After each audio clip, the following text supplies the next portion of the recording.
السلام علیکم، میں ہوں آپ کی ہوسٹ آنسا۔ آج ہمارے ساتھ مہمان ہیں ہمارے معروف ریسرچر مرزا ضیاء الاسلام۔ آئیے ان سے سیلاب زدگان کے بارے میں پوچھتے ہیں کہ سیلاب آنے سے پہلے کے کیا حالات تھے اور سیلاب آنے کے بعد اب کیا حالات ہیں۔ آئیے ان سے جانتے ہیں۔ السلام علیکم۔ جی وعلیکم السلام۔ کیا حال ہے آپ کے؟ جی الحمدللہ، اللہ کا شکر۔ جی آپ ہمیں بتائیں کہ سیلاب آنے سے پہلے کے کیا حالات تھے اور سیلاب آنے کے بعد اب کیا معاشی حالات ہیں۔ میں بڑا مختصر میسج دوں گا۔ بہت شکریہ آپ کا۔ سیلاب آنے سے پہلے ہماری معاشی حالت یہ تھی کہ 25 سے 30 بلین ڈالر کا ہمیں خسارہ ہو رہا ہے۔ اس کو ہم کہتے ہیں جی بد انتظامی، جو ہمارے ہاں مس مینجمنٹ ہے، جو کرپشن ہے، اس سے ہماری جو معاشی صورتحال تھی نا یہ۔ اور اس میں یہ کہوں گا کہ 50% لوگ ایسے ہمارے ہاں پہلے تھے جن کے پاس روزگار نہیں تھا، اور 35% وہ تھے جن کے پاس روزگار تھا، لیکن ان کی آمدن کے مطابق اور مہنگائی کو جب وہ میچ کرتے ہیں تو مہنگائی کہیں بہت زیادہ تھی اور وہ ان کی آمدن جو ہے وہ کہیں بہت کم تھی، اور پیچھے رہ جاتے ہیں وہی 10-12% جو ہے نا۔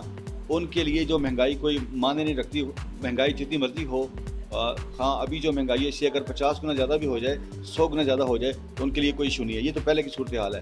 لیکن ابھی جو سیلاب آنے کے بعد، میں سیلاب آنے کی وجہ یہ سمجھتا ہوں کہ اللہ تعالیٰ نے ہم چونکہ بکھرے ہوئے ہیں، پوری قوم متحد نہیں ہے، منظم نہیں ہے، کہیں سیاسی حوالے سے، کہیں مذہبی حوالے سے، کہیں سماجی حوالے سے ہم کئی حصوں میں تقسیم ہو چکے ہیں۔ تو جب کہیں، میں ایک مثال دیتا ہوں کہ ایک خاندان میں اگر 4 لوگ ہیں تو وہ جب ان کے اختلافات بن جاتے ہیں نا، ان کی زندگی میں کوئی حادثہ ہوتا ہے، ٹریجڈی ہوتی ہے، تو وہ ٹریجڈی جو ہے ان کو جوڑ دیتی ہے، متحد کر دیتی ہے۔ ہمارے ہاتھ جو حادثات ہوتے آ رہے ہیں، اور ابھی جو بہت بڑا سانحہ ہوا ہے سیلاب کا، اس کا میسیج یہ ہے اللہ کی طرف سے کہ ہم جڑ جائیں، ہم متحد ہو جائیں، منظم ہو جائیں۔ جہاں تک خسارے کی بات ہے، تقریباً 100 بلین ڈالر کا خسارہ ہوا ہے، جو ہماری معاشی ان کی جان گئی ہے، جو جانی نقصان ہے ان کی تو کوئی خیر قیمت نہیں ہے، لیکن جو لوگوں کے گھر اور جو ہماری سڑکیں، جو انفراسٹرکچر تباہ ہوا ہے ہمارا، 100 بلین ڈالر کا ہوا ہے۔ اور جب اس کی ہم تعمیر نو کریں گے تو سمجھ لیں کہ اگلے 2-3 سال میں جب ہوگی تو 50 بلین ڈالر، 150 بلین ڈالر لگ جائیں گے اس کے اوپر، یعنی کہ 1.5 ٹریلین ڈالر لگے گا۔ اور جو حادثے سے ہم نے سبق نہیں سیکھا، اس کی وجہ یہ ہے کہ اگر ہم متحد ہوتے تو یہ ایک واقعی ویلفیئر اسٹیٹ ہوتی، ایک فلاحی ریاست ہوتی، صحیح معنوں میں ہوتی۔ اور آج اللہ تعالیٰ نے یہ ہمیں تکلیف دے کے، یہ آزمائش میں ڈال کے نا، ویلفیئر کرنا سکھا دیا ہے، فلاح کرنا سکھا دیا ہے۔ ہم زکوٰۃ بھی نکال رہے ہیں، ہم صدقات بھی دے رہے ہیں، لیکن ایک بہت بڑا ایشو ہے۔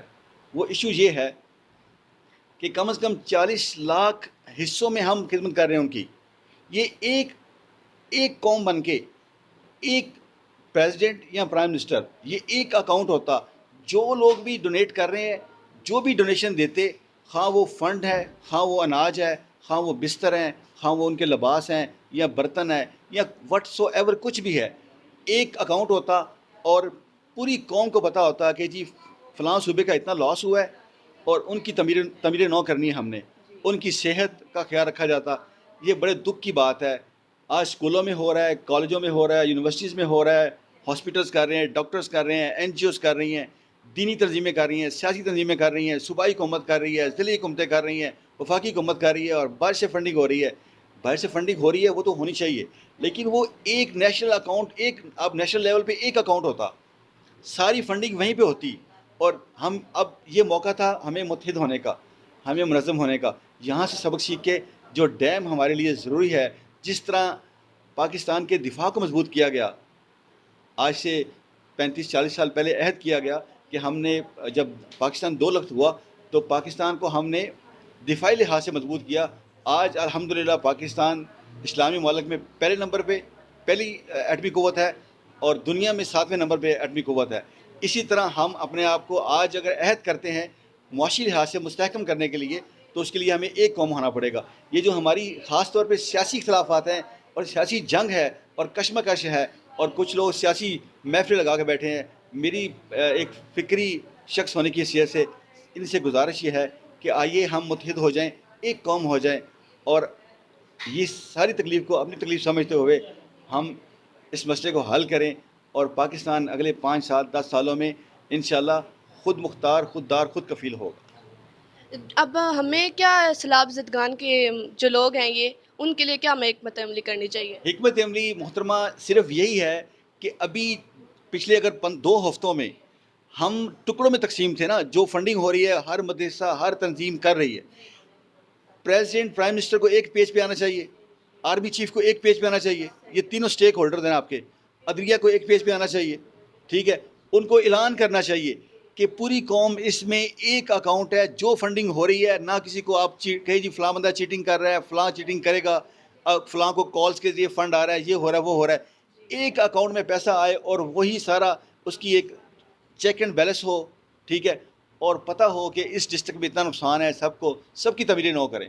ہم نے سیاست نہیں کرنی، نہ ہی کوئی سیاست کرے، اپنے ملک کی تعمیر کرنی ہے، اس کے لیے ایک اکاؤنٹ، بس ایک اکاؤنٹ، یہی میسیج ہے، یہی اس کا حل ہے.